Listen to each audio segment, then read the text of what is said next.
Hello बच्चों, मैं बबलू यादव आपका आपके चैनल पर स्वागत करता हूं। चलिए बच्चों, आज हम लोग पढ़ने वाले हैं reflection of light through a rectangular glass slab. ठीक है, तो चलिए सबसे पहले हम लोग एक रेक्टेंगुलर ग्लास स्लैब बना लेते हैं। कुछ इस तरीके से रेक्टेंगुलर ग्लास स्लैब होगा। ठीक, इसके चारों कॉर्नर पॉइंट का नाम दे देते हैं। ए हो गया ए बी और ए सी और ए डी। ठीक है, ये पूरा ग्लास है। ठीक है, तो ये ग्लास मीडियम हो गया, इधर लिख लीजिए ग्लास हो गया। और इसके ग्लास के इधर क्या है, इधर पूरा एयर है और ग्लास के इधर भी पूरा क्या है, एयर है। इधर भी एयर है, इधर भी एयर है, चारों तरफ एयर ही है। ठीक है, तो चलिए अब यहाँ से हम लोग क्या करते हैं, एक इंसिडेंट रे फॉल कराते हैं। तो ये जो रे आ रही, मान लीजिए क्या है, पी क्यू नाम दे देते हैं जिसको। ठीक है, तो यहाँ पे ये जो पी क्यू रे है, ये ए बी सरफेस पे क्या हुई है, इंसिडेंट हुई है। और किस पॉइंट पे इंसिडेंट हुई है, क्यू पॉइंट पे इंसिडेंट हुई है। तो यहाँ पे हम क्या करेंगे, यहाँ पे क्यू से एक नॉर्मल ड्रॉ करेंगे। किस सरफेस पे, ए बी सरफेस पे क्यू से पास होता हुआ एक नॉर्मल ड्रॉ करेंगे। तो क्यू क्या है, पॉइंट ऑफ इंसिडेंस है। पॉइंट ऑफ इंसिडेंस पे हमको नॉर्मल चाहिए होता है, तो इसको मान लीजिए नॉर्मल N1 है। ठीक है, तो नॉर्मल और इंसिडेंट रे के साथ जो एंगल बनता है उसको क्या बोलते हैं, एंगल ऑफ इंसिडेंट, यानी यहाँ पे हो गया I। ठीक है, अब देखिए लाइट एयर से ग्लास मीडियम में जा रही है। तो ग्लास मीडियम क्या है, ऑप्टिकली डेंसर है। किसके कंपेयर में, एयर की कंपेयर में। तो जब डेंस में जाएगी लाइट तो क्या होगी, स्लो डाउन होगी। और जब लाइट स्लो डाउन होगी तो किधर बेंड होती है, नॉर्मल की तरफ। अच्छा, मान लीजिए अगर ग्लास ना होता तो ये लाइट क्या होता, सीधे, इसको स्ट्रेट बनाइएगा, सीधे कुछ ऐसे निकल जाता आगे, स्ट्रेट एकदम। लेकिन मीडियम में चेंज हुआ है, ग्लास मीडियम आया है, तो ग्लास में क्या हुई है, उसकी स्पीड स्लो ही है। और जब स्लो होगी स्पीड तो क्या होगी, नॉर्मल की तरफ क्या हो जाएगी, बेंड हो जाएगी। तो नॉर्मल की तरफ चलिए हम इसका ऐसे बेंड करके दिखा दिए। ठीक है, तो ये रिफ्लेक्टेड रे है क्यू, यहाँ पे नाम दे दीजिए इसको क्या है, आर। ठीक है, इस पॉइंट पे आर बोल देते हैं। ठीक है, और यहाँ पे एंगल नॉर्मल और रिफ्लेक्टेड रे है। नॉर्मल और रिफ्लेक्टेड रे के साथ जो एंगल बनता है उसको क्या बोलते हैं, एंगल ऑफ रिफ्लेक्शन। तो ये आर हो गया। ठीक है, तो चलिए ये जो है रिफ्लेक्टेड रे कौन, क्यू आर, ये डीसी सरफेस पे क्या आर पॉइंट पे क्या हो रहा है, इंसिडेंट हो रही है। तो यहाँ पे हमको फिर नॉर्मल चाहिए होगा सी डी सरफेस पे और पॉइंट आर से। ठीक है, तो ये हमने यहाँ पे नॉर्मल ऐसे बना लिया। ठीक है, जिसको हम क्या बोलेंगे, N2 बोलेंगे। ठीक है, अब ये एंगल कितना होगा, देखने वाली बात है। देखिए ये सरफेस क्या है, ये देखिए ए बी और सी डी क्या है, पैरेलल है, क्योंकि ये रेक्टेंगुलर ग्लास स्लैब है। तो रेक्टेंगल में क्या होता है, अपोजिट लाइन क्या होती है, पैरेलल होती हैं। तो ये पैरेलल है। मान लीजिए अगर कोई लाइन हम इस पर परपेंडिकुलर कर रहे हैं और इस पर परपेंडिकुलर कर रहे हैं, तो क्या ये दोनों लाइन पैरेलल होंगी, बिल्कुल पैरेलल होंगी, क्योंकि ये ऑलरेडी पैरेलल है, परपेंडिकुलर है। यहाँ 90 डिग्री, ये भी 90 डिग्री। ठीक है, इसको ज्वाइन कराएंगे, ये भी 90 डिग्री हो जाएगा, इसको ज्वाइन करेंगे, भी 90 डिग्री, यानी ये क्या हो गया, ये पैरेलल हो गया। ठीक है, कंसेक्यूटिव इंटीरियर एंगल का सम क्या आ रहा है, 180 आ रहा है, यानी कि क्या हो गया, पैरेलल हो गया। तो अगर ये नॉर्मल और ये नॉर्मल N1 है और ये नॉर्मल N2 है। ठीक है, N1 N2, तो यहाँ से यहाँ पे Q मान लीजिए है और यहाँ पे क्या है, R है। ठीक है, ये R हो गया यहाँ पे। ठीक है, तो यहाँ से Q से जब R को ज्वाइन करेंगे, Q से R को ज्वाइन करेंगे, तो यहाँ पे एंगल कितना था, यहाँ पे R था, तो ये भी एंगल R होगा, अल्टरनेट इंटीरियर एंगल, क्योंकि ये पैरेलल है। और अल्टरनेट इंटीरियर एंगल जेड से क्या बनता है, ये एंगल क्या होता है, पैरेलल होता है, ऐसे ही बनाते हैं, तो ये जेड होता है। तो ये अल्टरनेट इंटीरियर एंगल से आर हो गया, यानी ये भी एंगल क्या हो जाएगा, आर हो जाएगा। और ये जो आर है, इस सरफेस सी डी के लिए क्या कही जाएगी, एंगल ऑफ इंसिडेंस कही जाएगी, क्योंकि यहाँ पे इस सरफेस पे लाइट यहाँ पे फॉल हो रही। इसके लिए तो ये रिफ्लेक्टेड रे हो गई। ठीक है, किस सरफेस के लिए, ए बी के लिए। ठीक है, तो यहाँ पे फिर क्या होगा, मीडियम चेंज हो रहा है। तो मीडियम में चेंज होने की वजह से क्या होगा, फिर से स्पीड चेंज होगा, और स्पीड चेंज होगा तो क्या होगा, रिफ्लेक्शन होगा। ठीक है, तो अब देखिए ग्लास से किस में जा रही है, एयर में जा रही है। तो ग्लास क्या है, डेंसर है, और एयर क्या है, रेयरर है। तो रेयरर में जाने पे क्या होगी, स्पीड इसकी फास्ट होगी, और फास्ट होने की वजह से क्या होगा, नॉर्मल से दूर जाएगा। अच्छा, अगर अब इसका एक्चुअल पाथ कैसे होता, एक्चुअल पाथ कुछ ऐसे इधर से आता, लेकिन इधर से ना आके क्या होगा, कुछ अभी ये ऐसे जाएगा। ठीक है, नॉर्मल से दूर। ठीक है, क्योंकि नॉर्मल से दूर भागेगा। ठीक है, तो ये क्या हो गई, ये हो गई आपकी इमर्जेंट रे हो गई। क्लियर है, ये इमर्जेंट रे। इमर्जेंट रे क्यों बोल रहे हैं, फाइनली ये ग्लास से बाहर निकल रही, इमर्ज हो रही है, तो इसको इमर्जेंट रे बोल रहे हैं। तो ये नॉर्मल और इमर्जेंट रे के साथ जो एंगल बनेगा उसको क्या बोलेंगे, एंगल ऑफ इमर्जेंस। ठीक है, ई क्या है, ई यहाँ पे आपका है angle of emergence, angle of emergence, ठीक है, क्लियर है, ठीक है। अब देखिए एक्सपेरिमेंटली क्या देखा गया है, एक्सपेरिमेंटली देखा गया है ये जो एंगल ऑफ इंसिडेंस है, angle of incidence i equal to क्या देखा गया है, ई देखा गया है, angle of incidence equal to angle of emergence, ठीक है। तो इससे क्या पता चलेगा, ये जो आपकी इंसिडेंट रे होगी और ये जो इमरजेंट रे होगी क्या हो जाएंगी, पैरेलल हो जाएंगी, ठीक है। इंसिडेंट रे और इमरजेंट रे क्या हो गई, पैरेलल हो गई, ठीक है। तो यहाँ पे जब पैरेलल हो गई तो ये इंसिडेंट रे और इमरजेंट रे के बीच का जो डिस्टेंस निकाल लीजिए कितना है, ठीक है।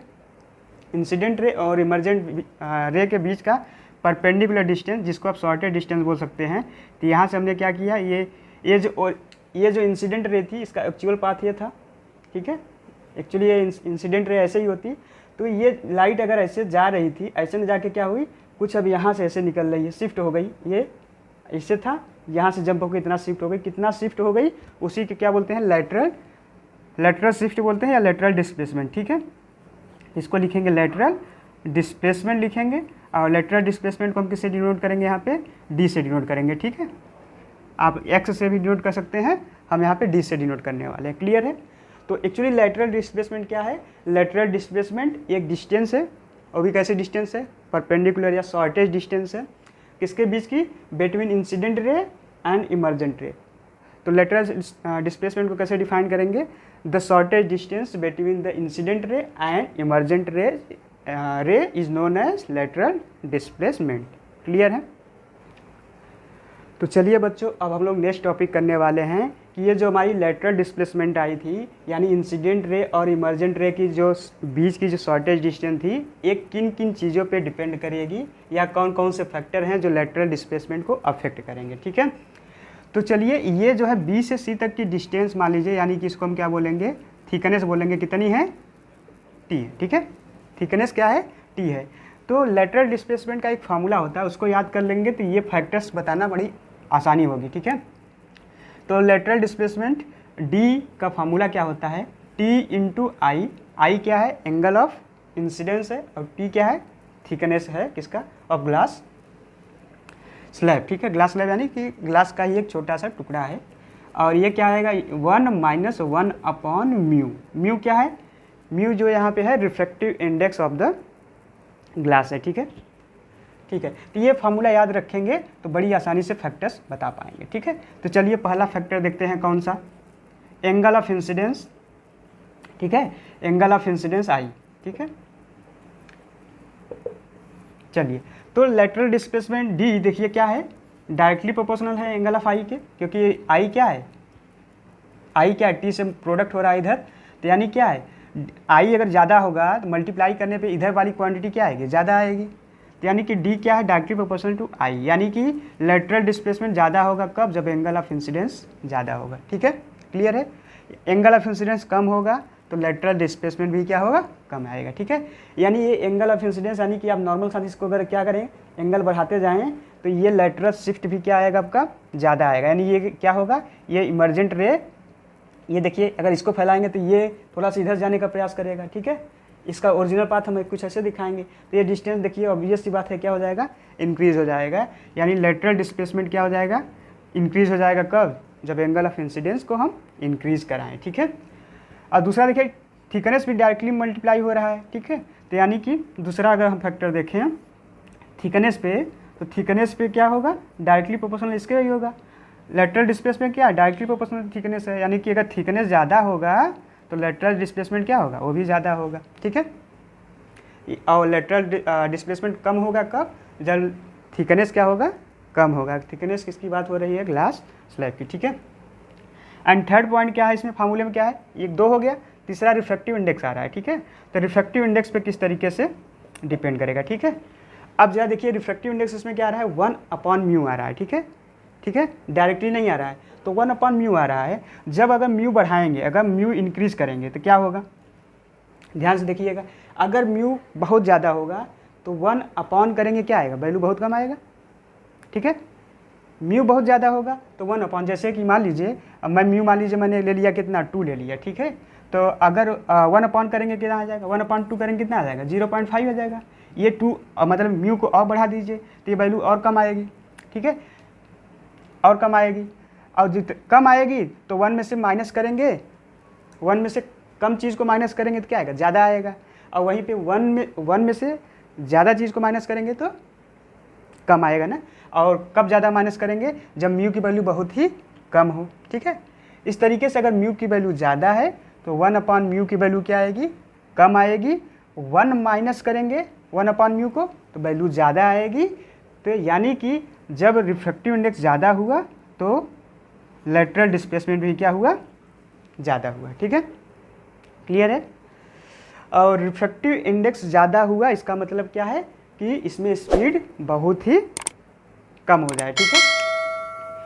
या फिर रिफ्रैक्टिव, अगर कलर की बात करें, कलर में, तो कलर में रिफ्रैक्टिव इंडेक्स किसका ज़्यादा होता है, कलर में वायलेट का रिफ्रैक्टिव इंडेक्स ज़्यादा होता है और रेड कलर का रिफ्रैक्टिव इंडेक्स क्या होता है, कम होता है। तो ठीक है, और वायलेट का रिफ्रैक्टिव इंडेक्स क्यों ज़्यादा होता है, क्योंकि वायलेट की जो होगी स्पीड या वेवलेंथ कह लीजिए क्या होगी, कम होगी, ठीक है। प्रीवियस लेक्चर में हमने बात कर लिया था।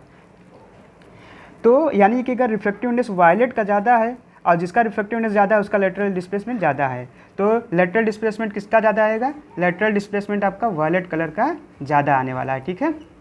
जिसका रिफ्रैक्टिव इंडेक्स ज़्यादा है उसका लेटरल डिस्प्लेसमेंट ज़्यादा है, तो लेटरल डिस्प्लेसमेंट वायलेट कलर का क्या आएगा, ज़्यादा आएगा। या फिर ऐसे लिख लीजिए, lateral displacement of violet is greater than lateral displacement of किसका, रेड, ठीक है।